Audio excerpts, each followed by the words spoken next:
Yo les gars, c'est Roy-san, j'espère que vous allez bien. On se retrouve aujourd'hui pour parler de Sakura.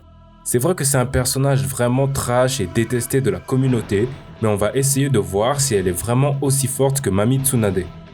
Vous êtes prêts? Alors c'est parti. Alors avant de parler de Sakura les gars, il faut d'abord parler de Tsunade, car c'est vraiment elle qui lui a tout appris.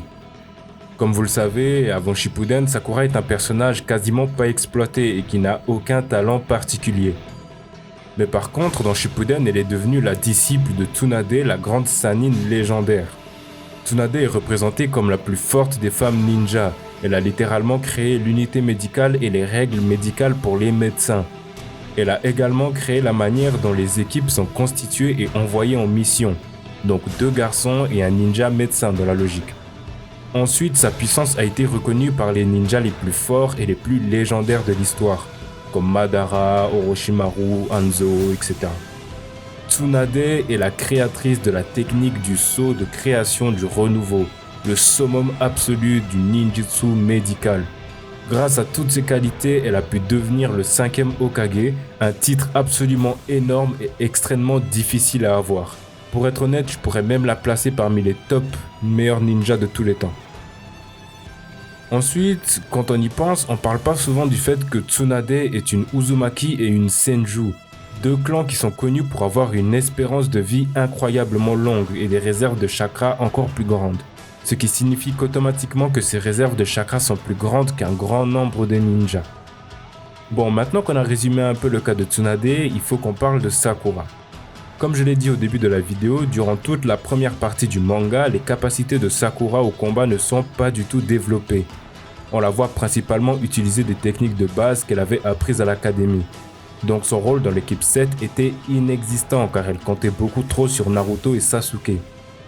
Après 2 ans et demi d'entraînement intensif avec Tsunade, ses compétences ont particulièrement augmenté. Beaucoup de grands ninjas ont remarqué que la force de Sakura surpassait celle de Tsunade. La force de Sakura est tellement grande qu'elle peut même endommager Kaguya, alors que tout le monde sait que la résistance de Kaguya est incroyablement immense. Sakura a également été capable de manifester la technique du sceau de la création et du renouveau, ce qui lui permet de se soigner elle-même tout en continuant d'attaquer sans craindre les blessures.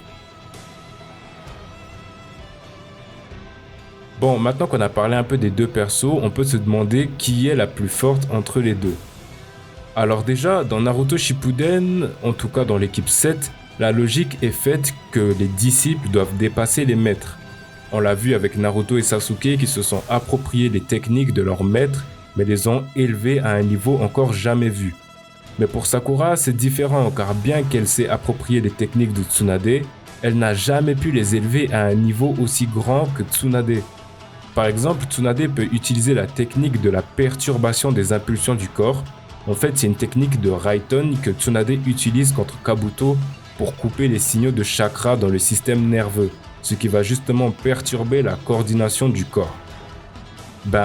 Une technique comme ça, pour Sakura, on l'a jamais vu dans l'anime ou même le manga. Ensuite, comme je l'ai dit avant, Tsunade est de la lignée Senju et Uzumaki.